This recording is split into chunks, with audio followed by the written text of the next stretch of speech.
20वां अध्याय। अन्य 6 द्वीपों तथा लोकालोक पर्वत का वर्णन। श्री सुखदेव जी कहते हैं, राजन, अब परिमाण, लक्षण और स्थिति के अनुसार प्लक्षादि अन्य द्वीपों के वर्ष विभाग का वर्णन किया जाता है। जिस प्रकार मेरु पर्वत जम्बू द्वीप से घिरा हुआ है, उसी प्रकार जम्बू द्वीप भी अपने ही समान परिमाण और विस्तार वाले खारे जल के समुद्र से परिवेष्टित है। फिर खाई जिस प्रकार बाहर के उपवन से घिरी रहती है, उसी प्रकार क्षार समुद्र भी अपने से दूने विस्तार वाले प्लक्ष द्वीप से घिरा हुआ है। जम्बू द्वीप में जितना बड़ा जामुन का पेड़ है, उतने ही विस्तार वाला यहाँ सुवर्णमय प्लक्ष का वृक्ष है। उसी के कारण इसका नाम प्लक्ष द्वीप हुआ है। यहाँ 7 जिह्वाओं वाले अग्निदेव विराजते हैं। इस द्वीप के अधिपति प्रियव्रत पुत्र महाराज इद्मजिन्न थे। उन्होंने इसको 7 वर्षों में विभक्त किया और उन्हें उन वर्षों के समान ही नाम वाले अपने पुत्रों को सौंप दिया तथा स्वयं आध्यात्म योग का आश्रय लेकर उपरत हो गए। इन वर्षों के नाम शिव, यवस, सुभद्र, शांत, क्षेम, अमृत और अभय हैं। इनमें भी 7 पर्वत और 7 नदियां ही प्रसिद्ध हैं। वहां मणिकूट, वज्रकूट, इंद्रसेन, ज्योतिष्मान, सुपर्ण, हिरण्यष्ठीव और मेघमाल ये 7 मर्यादा पर्वत हैं तथा अरुणा, निम्ना, आंगिरसी, सावित्री, सुप्रभाता, ऋतंभरा और सत्यंभरा ये 7 महानदियां हैं।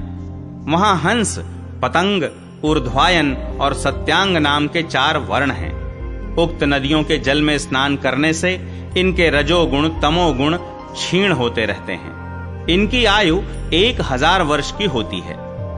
इनके शरीरों में देवताओं की भांति थकावट, पसीना आदि नहीं होता और संतानोत्पत्ति भी उन्हीं के समान होती है। ये त्रयी विद्या के द्वारा तीनों वेदों में वर्णन किए हुए स्वर्ग के द्वारभूत आत्मस्वरूप भगवान सूर्य की उपासना करते हैं। वे कहते हैं कि जो सत्य, अनुष्ठान योग्य धर्म और रित प्रतीत होने वाले धर्म, वेद और शुभाशुभ फल के अधिष्ठाता हैं, उन पुराण पुरुष विष्णु स्वरूप भगवान सूर्य की हम शरण में जाते हैं। प्लक्ष आदि 5 द्वीपों में सभी मनुष्यों को जन्म से ही आयु, इंद्रिय, मनोबल, इंद्रिय बल, शारीरिक बल, बुद्धि और पराक्रम समान रूप से सिद्ध रहते हैं। प्लक्ष द्वीप अपने ही समान विस्तार वाले इक्षुरस के समुद्र से घिरा हुआ है।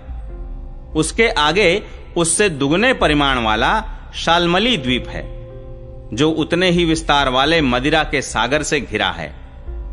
प्लक्ष द्वीप के पाकर के पेड़ के बराबर उसमें शाल्मली अर्थात सेमर का वृक्ष है। कहते हैं यही वृक्ष अपने वेदमय पंखों से भगवान की स्तुति करने वाले पक्षीराज भगवान गरुड़ का निवास स्थान है तथा यही इस द्वीप के नामकरण का भी हेतु है। इस द्वीप के अधिपति प्रियव्रत पुत्र महाराज यज्ञबाहु थे। उन्होंने इसके सुरोचन, सौमनस्य, रमणक, देववर्ष, पारिभद्र, आप्यायन और अविज्ञात नाम से 7 विभाग किए और इन्हें इन्हीं नाम वाले अपने पुत्रों को सौंप दिया। इनमें भी 7 वर्ष पर्वत और 7 ही नदियां प्रसिद्ध हैं। पर्वतों के नाम स्वरस, शतशृंग, वामदेव, कुंद, मुकुंद, पुष्पवर्ष और सहस्त्र श्रुति हैं तथा नदियां अनुमति, सिनीवाली, सरस्वती, कुहू, रजनी, नंदा और राका हैं। इन वर्षों में रहने वाले श्रुतधर, वीर्यधर, वसुंधर और ईशंधर नाम के 4 वर्ण वेदमय आत्मस्वरूप भगवान चंद्रमा की वेद मंत्रों से उपासना करते हैं और कहते हैं, जो कृष्ण पक्ष और शुक्ल पक्ष में अपनी किरणों से विभाग करके देवता, पितर और संपूर्ण प्राणियों को अन्न देते हैं, वे चंद्रदेव हमारे राजा हों। इसी प्रकार मदिरा के समुद्र से आगे उससे दूने परिमाण वाला कुश द्वीप है। पूर्वोक्त द्वीपों के समान यह भी अपने ही समान विस्तार वाले घृत के समुद्र से घिरा हुआ है। इसमें भगवान का रचा हुआ एक कुशों का झाड़ है। उसी से इस द्वीप का नाम निश्चित हुआ है। वह दूसरे अग्निदेव के समान अपनी कोमल शिखाओं की कांति से समस्त दिशाओं को प्रकाशित करता रहता है। राजन, इस द्वीप के अधिपति प्रियव्रत पुत्र महाराज हिरण्यरेता थे। उन्होंने इसके 7 विभाग करके उनमें से एक एक अपने 7 पुत्र वसु, वसुदान, दृढ़रुचि, नाभिगुप्त, स्तुत्यव्रत, विविक्त और वामदेव को दे दिया और स्वयं तप करने चले गए। उनकी सीमाओं को निश्चय करने वाले 7 पर्वत हैं और 7 ही नदियां हैं। पर्वतों के नाम चक्र, चतुःश्रृंग, कपिल, चित्रकूट, देवानीक, ऊर्ध्वरोमा और द्रविण हैं। नदियों के नाम हैं रसकुल्या, मधुकुल्या, मित्रवृंदा, श्रुतविंदा, देवगर्भा, घृतच्युता और मंत्रमाला। इनके जल में स्नान करके कुश द्वीपवासी कुशल, कोविद, अभियुक्त और कुलक वर्ण के पुरुष अग्नि स्वरूप भगवान हरि का यज्ञादि कर्म कौशल के द्वारा पूजन करते हैं तथा इस प्रकार स्तुति करते हैं, अग्ने, आप परब्रह्म को साक्षात हवि पहुंचाने वाले हैं, अतः भगवान के अंगभूत देवताओं के यजन द्वारा आप उन परम पुरुष का ही यजन करें। राजन, फिर घृत समुद्र से आगे उसमें द्विगुण परिमाण वाला क्रौंच द्वीप है। जिस प्रकार कुश द्वीप घृत समुद्र से घिरा हुआ है, उसी प्रकार यह अपने ही समान विस्तार वाले दूध के समुद्र से घिरा हुआ है। यहां क्रौंच नाम का एक बहुत बड़ा पर्वत है, उसी के कारण इसका नाम क्रौंच द्वीप हुआ है। पूर्व काल में श्री स्वामी कार्तिकेय जी के शस्त्र प्रहार से इसका कटि प्रदेश और लता निकुंज आदि क्षत विक्षत हो गए थे, किंतु क्षीर समुद्र से सींचा जाकर और वरुण देव से सुरक्षित होकर यह फिर निर्भय हो गया। इस द्वीप के अधिपति प्रियव्रत पुत्र महाराज धृतपृष्ठ थे। वे बड़े ज्ञानी थे। उन्होंने इसको 7 वर्षों में विभक्त कर उनमें उन्हीं के समान नाम वाले अपने 7 उत्तराधिकारी पुत्रों को नियुक्त किया और स्वयं संपूर्ण जीवों के अंतरात्मा परम मंगलमय कीर्तिशाली भगवान श्री हरि के पावन पादार विंदों की शरण ली। महाराज धृतपृष्ठ के आम, मधुरुह, मेघपृष्ठ, सुधामा, भ्राजिष्ठ, लोहितार्ण और वनस्पति ये 7 पुत्र थे। उनके वर्षों में भी 7 वर्ष पर्वत और 7 ही नदियां कही जाती हैं। पर्वतों के नाम शुक्ल, वर्धमान, भोजन, उपबर्हिण, नंद, नंदन और सर्वतोभद्र हैं तथा नदियों के नाम हैं अभया, अमृतौघा, आर्यका, तीर्थवर्ती, वृत्तिरूपवती, पवित्रवती और शुक्ला। इनके पवित्र और निर्मल जल का सेवन करने वाले वहां के पुरुष ऋषभ, द्रविण और देवक नामक 4 वर्ण वाले निवासी जल से भरी हुई अंजलि के द्वारा आपो देवता की उपासना करते हैं और कहते हैं, हे जल के देवता, तुम्हें परमात्मा से सामर्थ्य प्राप्त है। तुम भूह, भुवः और स्वः तीनों लोकों को पवित्र करते हो, क्योंकि स्वरूप से ही पापों का नाश करने वाले हो। हम अपने शरीर से तुम्हारा स्पर्श करते हैं, तुम हमारे अंगों को पवित्र करो। इसी प्रकार क्षीर समुद्र से आगे उसके चारों ओर 32 लाख योजन विस्तार वाला शाक द्वीप है, जो अपने ही समान परिमाण वाले मट्ठे के समुद्र से घिरा हुआ है। इसमें शाक नाम का एक बहुत बड़ा वृक्ष है, वही इस क्षेत्र के नाम का कारण है। उसकी अत्यंत मनोहर सुगंध से सारा द्वीप महकता रहता है। मेधातिथि नामक उसके अधिपति भी राजा प्रियव्रत के ही पुत्र थे। उन्होंने भी अपने द्वीप को 7 वर्षों में विभक्त किया और उनमें उन्हीं के समान नाम वाले अपने पुत्र पुरोजव, मनोजव, पवमान, धूम्रानीक, चित्ररेफ, बहुरूप और विश्वधार को अधिपति रूप से नियुक्त कर स्वयं भगवान अनंत में दत्त चित्त हो तपोवन को चले गए। इन वर्षों में भी 7 मर्यादा पर्वत और 7 नदियां ही हैं।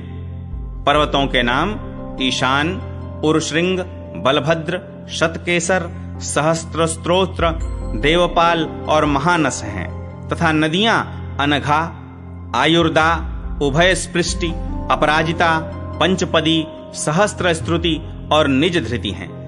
उस वर्ष के ऋतव्रत, सत्यव्रत, दानव्रत और अनुव्रत नामक पुरुष प्राणायाम द्वारा अपने रजोगुण तमोगुण को क्षीण कर महान समाधि के द्वारा वायु रूप श्री हरि की आराधना करते हैं और इस प्रकार उनकी स्तुति करते हैं। जो प्राणादि वृत्ति रूप अपनी ध्वजाओं के सहित प्राणियों के भीतर प्रवेश करके उनका पालन करते हैं तथा संपूर्ण दृश्य जगत जिनके अधीन है, वे साक्षात अंतर्यामी वायु भगवान हमारी रक्षा करें।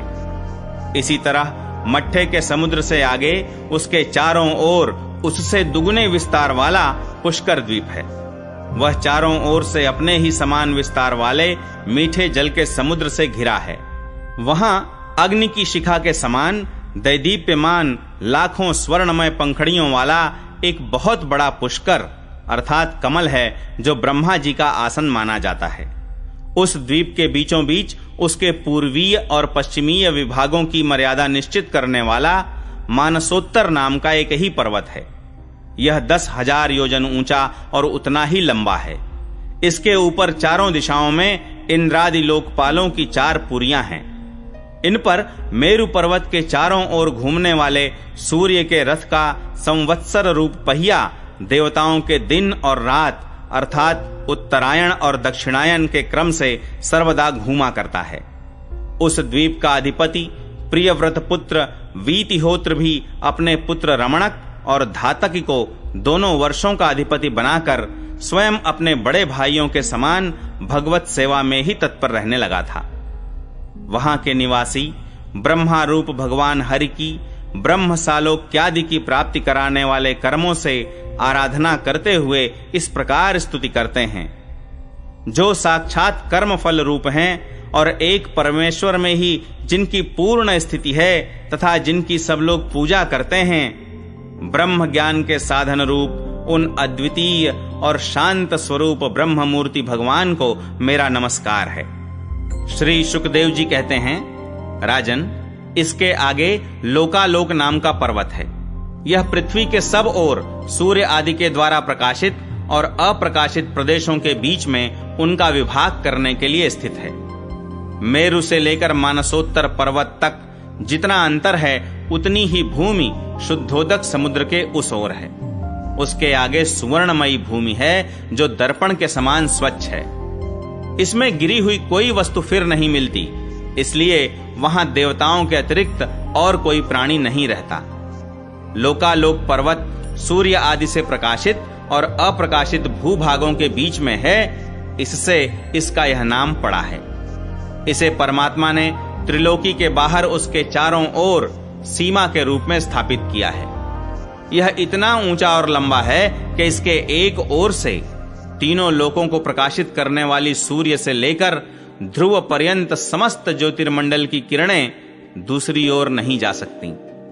विद्वानों ने प्रमाण, लक्षण और स्थिति के अनुसार संपूर्ण लोकों का इतना ही विस्तार बतलाया है।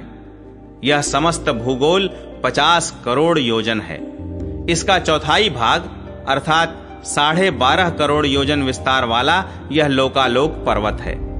इसके ऊपर चारों दिशाओं में समस्त संसार के गुरु स्वयंभू श्री ब्रह्मा जी ने संपूर्ण लोकों की स्थिति के लिए ऋषभ, पुष्करचूड़, वामन और अपराजित नाम के 4 गजराज नियुक्त किए हैं। इन दिग्गजों की और अपने अंश स्वरूप इंद्रादि लोकपालों की विविध शक्तियों की वृद्धि तथा समस्त लोकों के कल्याण के लिए परम ऐश्वर्य के अधिपति सर्वांतर्यामी परम पुरुष श्री हरि अपने विश्वक्सेन आदि पार्षदों के सहित इस पर्वत पर सब ओर विराजते हैं। वे अपने विशुद्ध सत्व श्री विग्रह को, जो धर्म, ज्ञान, वैराग्य और ऐश्वर्य आदि 8 महासिद्धियों से संपन्न है, धारण किए हुए हैं। उनके करकमलों में शंख चक्रादि आयुध सुशोभित हैं।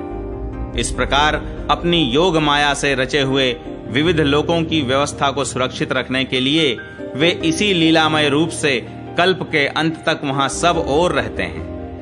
लोकालोक के अंतर्वर्ती भूभाग का जितना विस्तार है, उसी से उसके दूसरी ओर के अलोक प्रदेश के परिमाण की भी व्याख्या समझ लेनी चाहिए। उसके आगे तो केवल योगेश्वरों की ही ठीक ठीक गति हो सकती है। राजन, स्वर्ग और पृथ्वी के बीच में जो ब्रह्मांड का केंद्र है, वही सूर्य की स्थिति है। सूर्य और ब्रह्मांड गोलक के बीच में सब ओर से 25 करोड़ योजन का अंतर है। सूर्य इस मृत अर्थात मरे हुए अंड में वैराज रूप से विराजते हैं। इसी से इनका नाम मार्तंड हुआ है। ये हिरण्मय ब्रह्मांड से प्रकट हुए हैं, इसलिए इन्हें हिरण्यगर्भ भी कहते हैं। सूर्य के द्वारा ही दिशा, आकाश, द्युलोक, भूरलोक, स्वर्ग और मोक्ष के प्रदेश, नरक और रसातल तथा अन्य समस्त भागों का विभाग होता है। सूर्य ही देवता, तिर्यक, मनुष्य, सरीसृप और लता वृक्षादि समस्त जीव समूहों के आत्मा और नेत्रेंद्रिय के अधिष्ठाता हैं।